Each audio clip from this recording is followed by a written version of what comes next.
Rescind the order. Do it!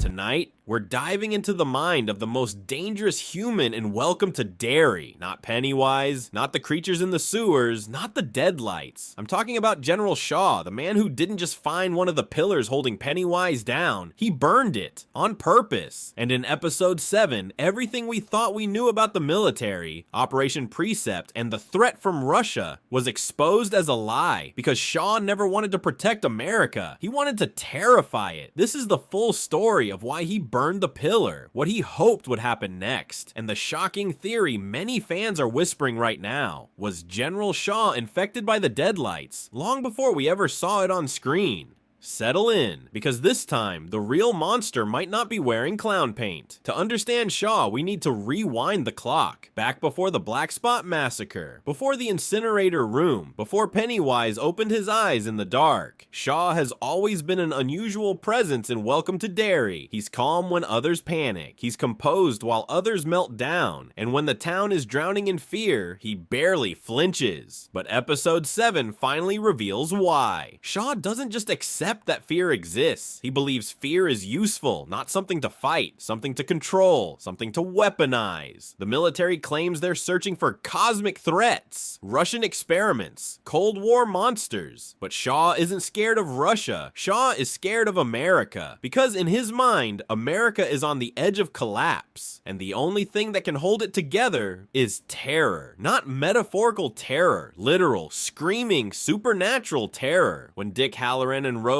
locate the meteor fragment, the pillar wrapped in sacred turtle shells, they believe they're part of a mission to tighten Pennywise's cage. But when the military trucks pull up, when the soldiers seize the pillar, when they haul it to base, something feels off. We get the first hint of Shaw's true intentions when Leroy realizes that the military isn't taking the pillar to reinforce anything. They're taking it to destroy it. And if you're watching carefully, Shaw's body language is chilling. He's not conflicted, he's not hesitant, he's not burdened by the weight of what's coming. He's comfortable, almost relieved, like a man who's been waiting a very long time for this moment. The pillar isn't an object to him, it's a key that unlocks something ancient, angry, and unstoppable. This is where everything collapses. When the military decides to destroy the pillar, Leroy intervenes with a gun. Desperate, frantic, terrified of what this means. This is when Shaw finally speaks the truth. No more code phrases, no more national security, no more Cold War paranoia. Shaw reveals the real plan, and it's far more horrifying than anything Pennywise has ever done. He tells Leroy that America is rotting from the inside out. Now, let's explain why burning even one pillar is catastrophic. The pillars are not random rocks. They're meteor shards wrapped in ancient turtle shells,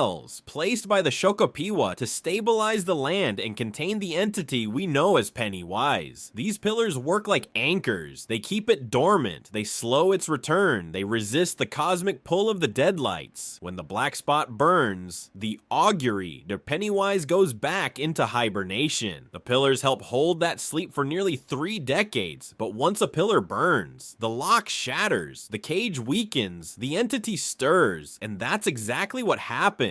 As the pillar melts in the incinerator, we cut to Pennywise underground, eyes snapping open, body reawakening, hunger returning. This wasn't an accident. Shaw wanted this. He wanted the monster awake. He wanted the terror unleashed. And when Pennywise hits Will Hanlon with the Deadlights, we see the first ripple of Shaw's plan, the first test of his theory: fear as national control, political division, violence, chaos, collapsing trust, a nation that no longer fears anything. And then Shaw says the most chilling line of the entire episode: fear keeps people in line. To Shaw, fear is not a curse. It's a stabilizer, a leash, a tool for obedience. And as he talks, the truth unfolds. He wants to release Pennywise early, not as a mistake, not as a miscalculation, but as a strategy. He wants a supernatural predator to rise every 27 years, feeding, terrifying, resetting society, not to destroy America, but to discipline it. Shaw looks at the Black Spot Massacre and sees Pennywise's peace. Not tragedy, not injustice, not horror, peace. Because fear quiets the world down. And in his warped logic, Pennywise is the perfect enforcer, so he burns the pillar. And in that moment, Pennywise opens his eyes. Now here's where the debate gets fascinating, because while Shaw's speech makes him sound like a pure fascist, cold, ideological, unwavering, some fans believe there's more happening beneath the surface. The theory: Shaw is a victim of the Deadlights, not in the cinematic way, not with Pennywise blasting him directly, not in a scene we've seen on screen, but in a psychological, ambient, almost infectious way, because the Deadlights don't just kill, they influence, they distort, they reshape, they warp fear itself. Let's break it down into two sides. Side A: why Shaw wasn't mind controlled. We never see Pennywise encounter Shaw directly. Shaw's ideology matches real Cold War paranoia, not cosmic madness. His plan feels political, not supernatural. Shaw is articulate, logical, and coherent. Ingrid Kirsch and Will show clear, visible symptoms. Shaw does not. This version paints him as the most dangerous kind of villain, a human who willingly chooses evil, not controlled, not manipulated, not influenced, just broken. Side B: why he might be touched by the Deadlights. Here's where things get interesting. The Deadlights feed on fear, but fear also radiates outward. Derry is saturated with its influence. The entire town rots psychologically. The closer you get to the pillars, the stronger the entity's presence becomes.